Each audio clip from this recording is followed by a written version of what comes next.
Watching three really creepy true arcade horror stories by Mr. Nightmare. Okay. This is one of those stories from my childhood that Mm. still just gives me the chills thinking back to it even today. It Okay. was October, and my family was on vacation to some family resort in Catskill, New York. It was kind of in the middle of nowhere, but there were a decent amount of other families at the resort. There were a lot of kids. I remember the resort being surrounded by forest in all directions, but the actual resort grounds were fairly large. I was 8 years old. I was an awkward, shy kid for most of my childhood. I would follow the lead of my older brothers usually whenever in social settings. I'm the third child Yeah, try to avoid that, by the way. Like, try to avoid, like, needing people for, to socialize. It's kind of of bad. 4. I have 3 brothers. During this vacation, my older brothers Eric and Josh were mostly hanging out amongst themselves since they're closer in age than I am with them. Yeah, My I little feel that. brother Craig was only 4, so he was constantly with my parents. When we weren't all together doing resort activities, everyone for the most part split up. My dad gave all of us money to play games at the arcade inside the activity Nice. hall building. That's fire. My parents assumed I was with my older brothers at one point, but I was actually alone just exploring the resort Oh, grounds. fuck I no. walked around the big cement pathway that looped around the entire resort. I passed by some families playing bocce ball, croquet, and other sports. I That's was cool. partially looking for my brothers or just anything I could do by myself. Mm. I started exploring the inside of the activity hall building, and I found the arcade my dad was telling us about. It was actually a pretty impressively sized arcade. It had a bunch of pinball machines and all the standard classic arcade machines. At the time, most of the games were just a quarter to play, so I looked around the room for a game I wanted to I'm, play. bro. I wasn't like they were still a thing, but I feel like I was a baby when these were around, bro. But like, arcades are now like fucking in random places you least expect them, bro. So like, I can just go to I can have a journey randomly and then just find a random ass arcade in the middle of nowhere. It's so And I fucking noticed weird. in one corner of the room this door with this really fogged up looking square glass window in the middle. It was like a special kind of glass that was hard to see through. I thought I could see something through the glass, so I walked a little closer to the door to look through it better, and I saw this humanoid figure standing there, staring through the window. I looked at it for like 15 seconds and it What? wouldn't move. I Why? could barely see the face of it through the weird glass, Why would you but it look at kind it? of looked like a Halloween prop. I would It was Halloween run. season after all, and so Oh, that's what I assumed it was, a decoration meant to scare the kids. I walked away to find a game and ended up playing the Simpsons arcade game.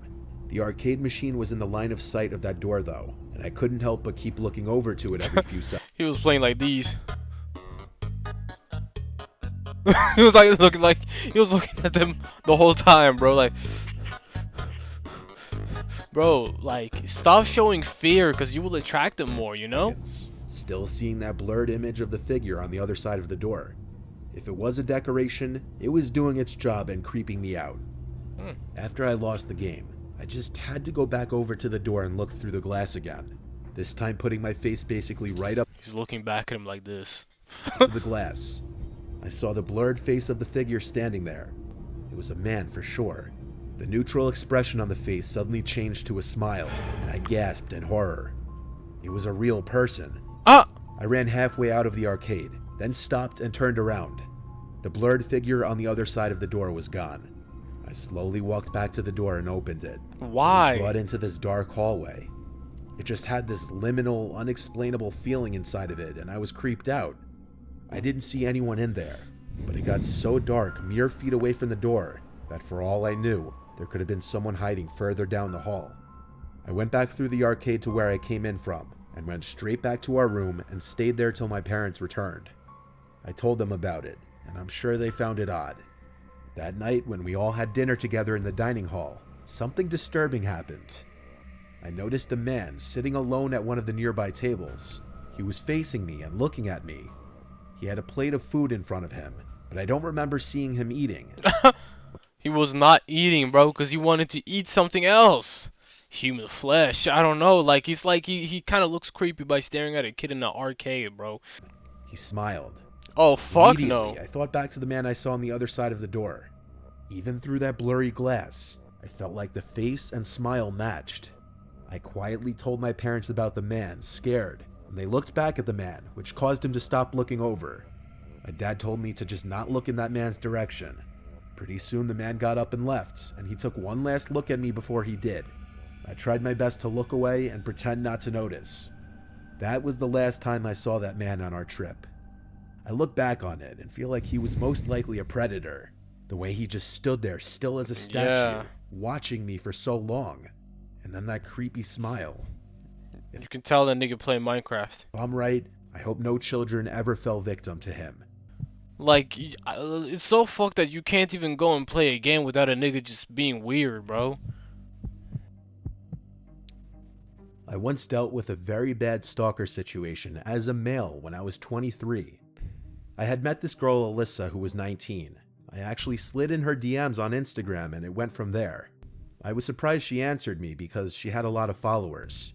We hung out only a few times, but she seemed extremely clingy very quickly, which was a major turnoff for me. Oh. I started hanging out with other girls, and as I would get new followers, Alyssa actually texted me angrily about it, as if we were dating. She got mad at me for allegedly ignoring her texts, yet my follower count was going up from new girls. It was pretty comical at first. I didn't really let it bother me. I started talking to this girl Meg. As our second date, we decided to go to Dave & Buster's. We drank a little before we went, so when we got there, we already kind of had a buzz going. We were playing the Basketball Connect 4 game. That's when my phone kept going off in my pocket.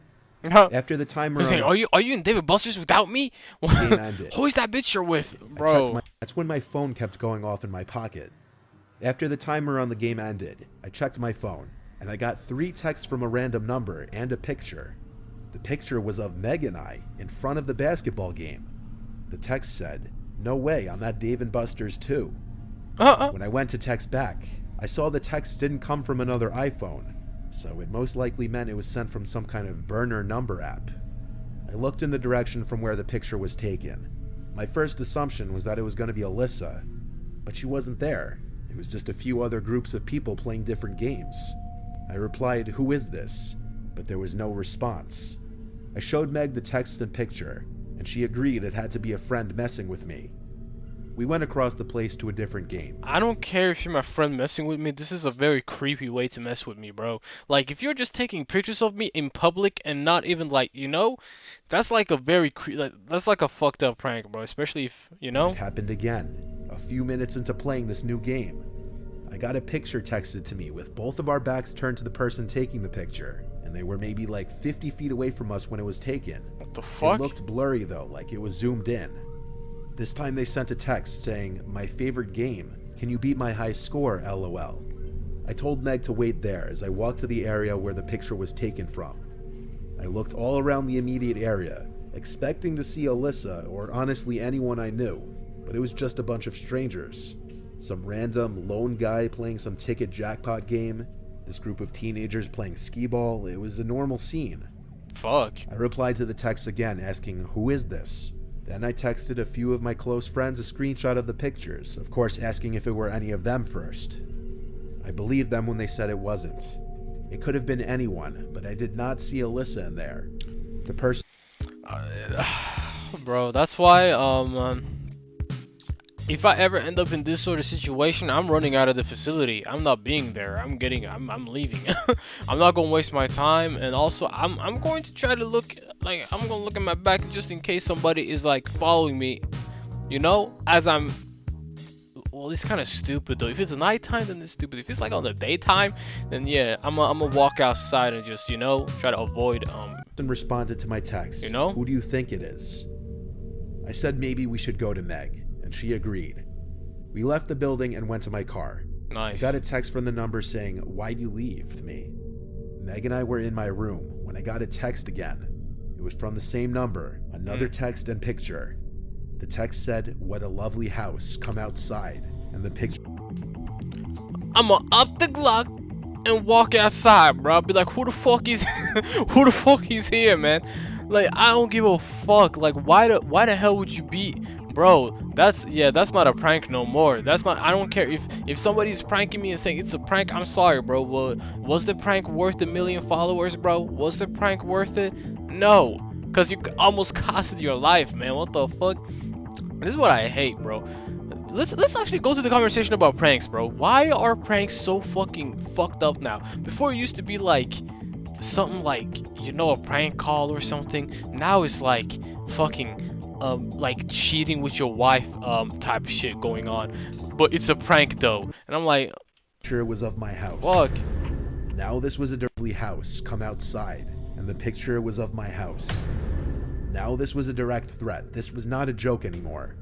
I wasn't sure if whoever it was still outside my house or not, until I heard a window break from downstairs. I grabbed my Glock 19 from my nightstand and I grabbed my Glock 19, bro. Nigga, a thug, bro. What the fuck? Who is the one? Who owes this story, bro? Whose stories is this, heard a bro? window break from He downstairs. pulled up with a Glock 19, bro. Grabbed my Glock 19 from my nightstand. Fuck and is you charged talking about, downstairs and bro? out the He about to make this person look like a Swiss cheese, door. bro. I saw a big guy in front of the house with a big metal baseball bat in his What hand. the fuck? He was acting tough until he saw my gun. Yeah, Then he nigga. dropped the bat Yeah, nigga, you ain't tough now, huh? Bitch ass nigga. That's what happened with you. Bro, I'm and telling put you. his hands up. I yelled to Meg inside to call 911 as I had my gun pointed at the man. I recognized him to be one of the lone men at Dave & Buster's playing some ticket jackpot game. Which, now that I course. think about it, he was probably just pretending to be playing. I asked him who he was and why he was following me. He immediately said that he was Alyssa's brother, and that basically he was trying to stick up for his sister. I yelled at him that there was nothing to stick dumb? up for. All I did was stop answering her. He claimed that Alyssa told him that I hit her, which I What? screamed at him that was complete bullshit. I only hung out with her a few times and lost interest. I even went as far as to call them both batshit crazy. For And he real, like this is why I'm not gonna lie to you, bro. This is the scary part about trying like relationships and shit, is because you don't know who the fuck like the partner is at all, Like they can be some crazy ass bitch just trying to like get you in trouble, bro. Like I'm telling you, like it's, but like, responded know? saying, please don't call the cops. But Meg both batshit crazy. And he responded saying, please don't call the cops. are you stupid? But Meg did. And when they showed up, it was an easy arrest for the police. I also sent a video of the ordeal to Alyssa, which was the sweetest form of a revenge imaginable. She didn't even reply to it, but I know she saw it. Needless to say, Alyssa's psychotic brother paid for the window, and neither of them have dared to bother me again. It's so stupid, bro. That shit like that really pissed me off, bro. Like, bro, you brought, like, literally what I hate about this is that now the brother is literally facing consequences that he didn't need to face because of his stupid ass sister, bro. What the fuck? Like, he literally has to catch a case. Future fucked. I'm not gonna lie. He could have done anything though. Like, instead of like trying to press him at his crib. I can understand when he was outside the house, but when you're doing it at the house, like now it's like, bro. Like usually I can understand when you're like meeting them in the street and you're like pressing them type shit. That's one thing. But when you're stalking them and like all that bullshit he was doing, bro, like he was making a build up like this was a fucking horror story, bro. Dumbass. Like he forgot this is real life, When I bro. was a young kid, arcades were a lot before everyone had smartphones. Arcades were a lot more mainstream in society. Before everyone had smartphones and Capcom, crazy man. advanced video games at home, going to the arcade was one of the most fun things you could do as a child. Bro, I'm seeing Mega Man, I'm seeing fucking Zelda, fuck Tetris, bro. What the fuck? This shit got this shit got There was games, this bro. arcade right by my school that my friends and I would often go to after school or on the weekends. One day I went there with my friend Connor right after school. It was kind of quiet there today because it was a stormy day and most kids probably just ran home or got picked up by their parents. So besides a few other kids, we had the place to ourselves. The usual age range of the people there was like 10 to upper teens. Connor and I were playing Street Fighter together when this Fire? older Okay. guy started watching us play. Street back- Fighter is fire, bro. I'm not gonna lie. Now I'd say he was around 35, which to us when Yuck. we were 10 seemed super old. Yuck. Nah, bro. Connor and I looked at each other. Don't and talk to me smirked when you're because 30. We both noticed it, and it was kind of awkward. The man started commenting on the gameplay, like cheering us on and having remarks on basically any hits we landed on each other. Okay, that's cool. That's At normal. first, we laughed, I guess to be polite, thinking he was trying to be funny. But at a certain point, it just got weird. Like he didn't know when to stop and leave. What the fuck? He watched Yeah, us- that's the thing, bro. Like me personally, I don't like talking to random kids, bro. So if I like in his shoe, he should have said, "Oh shit, like like he should have like tossed some fucking like some comment there and then dipped, bro. Like toss a little bit comment, stand there for like a couple seconds and then dip, bro. Like don't fucking stand there and be like trying to socialize with these kids, bro. What the fuck are you doing, bro? play the entire match. And had he not been there, we would have played another. But we decided to migrate to something else just to try to get away from him. As we went over to the air hockey tables, the guy was following us and started talking to us. He introduced himself, but I don't remember the name he gave. Like I'll be like, hey, my name is Jackson. Who the fuck asked, nigga? Can you leave us alone? He offered to pay for our game of air hockey. No, We were sir. 10 and we viewed our quarters as gold, so we accepted the guy's offer. Even at 10, we could tell he gave off some kind of antisocial tendencies. For He real. didn't seem completely normal. Of course, he watched our game of air hockey too and kept commenting on the game as if he were a professional commentator for some sporting event. Huh. But it went from annoying to downright creepy when he started making physical contact. Oh hell no, bro. This is the thing, bro. This is why. Oh fuck, this is scary, bro. I'm not gonna lie. I'm thinking from a perspective like, imagine if that's your kid type shit, you know? That's your son. You're like, yo, go play at the arcade, bro. Go do something, bro. You fucking pass him some coins for the arcade, and then some little creep just fucking follows them, bro. I'll be, bro. Yeah, that gonna get me. That gonna get It me. started when I scored a point on Connor and the guy congratulated me and put his hand on my shoulder. Oh fuck no. The hand stayed there for a few seconds actually. Yuck. Outside I was smiling, but inside I wanted to tell him to get lost. I Yeah. saw it in Connor's face too.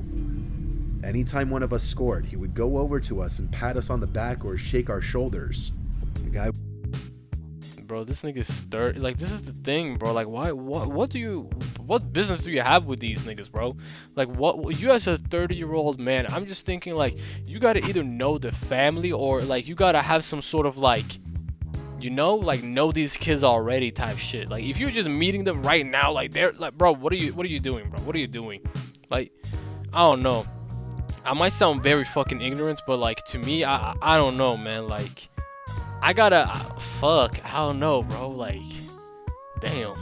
one of us scored, he would go over to us and pat us on the back or shake our shoulders. The Fucking. guy was incredibly freaking weird. Because of it, we decided to cut the arcade trip short. Alright, We cool. told the guy we were gonna head home. He Yeah. then replied saying we'd be crazy to walk in the rain and offered us a ride home. Oh We didn't- fuck no. I'll be yo. Didn't have cell phones back then, and as kids we were a lot more independent. So we fully well planned to run home in the rain. We thanked him, but said we live close, so we'll be alright. That was our mistake. Yeah, like, bro, why the fuck did you? Oh Not my. lying and saying we had a ride. We left outside into the rain and started to run towards my house. Connor was going to come over to hang out. As we were running home, a red car started creeping up from behind us in a manner that they weren't even trying to hide the fact that they were following us. Oh my We looked god. back at it and could see the man from the arcade behind the wheel. What the He fuck? pulled closer and yelled out his window, telling us to get in. We ignored him, and he persisted, saying we're getting soaked, get in the car. I yelled back, we're good, and we continued to run. We were getting closer to my house. The man suddenly gave the car some gas and sped ahead of us, then pulled over next to the curb where we were about to pass. Oh my god. Connor and I stopped, and I said, cross the street. We did, to avoid the man possibly jumping out of his car to grab us. Oh my god. This ordeal made us run even faster to my house. Yeah. My house was now in sight, and the red car was still behind us. We made it to my front porch, and I rang the bell at least 10 times until my mom answered the door. We pointed to the red car, but it was already all the way down the street. We told her about the man who was following us from the arcade, and she was mad that we led him right back to the house instead of ringing one of the neighbors' doorbells. What? She was right to say that, because the next day when I was leaving to walk to school, I saw that red car parked a few houses down on the opposite side of the street right away. I went inside to tell my parents, and while my mom called the police, my dad stepped outside and started angrily walking over to the car. That's, bro. I'm not even gonna lie, bro. Like, I would be on John Wick timing, bro. I'm not gonna lie to you, bro. I feel like, bro, I don't know. Like, it's just I feel like you get like different type of anger, like when it involves like your family member, especially your kid, bro. I don't know. Just something My about dad it. was halfway towards the car. It turned on and sped down the street to never be seen by us again. Nah, bro. I had to speak to the police a little bit to describe the man and what he did at the arcade during the walk home and afterwards. Sadly, my dad did not catch the license plate, but they Fuck. did have the information on what kind of car it was. Still, I don't think they ever found that guy. He was clearly sick in the head. Yeah. We were not allowed back at that arcade by our parents, and the arcade owner was alerted of that man. Anyway, bro, that shit is crazy. Personally, oh my god, don't tell me that little glint of light was there the whole time, bro. Oh my fucking god, bro. This is alright, bro. Anyway, yeah, that's the video, bro. Like I don't know what else to tell you. Like skedaddle, fucking daddle.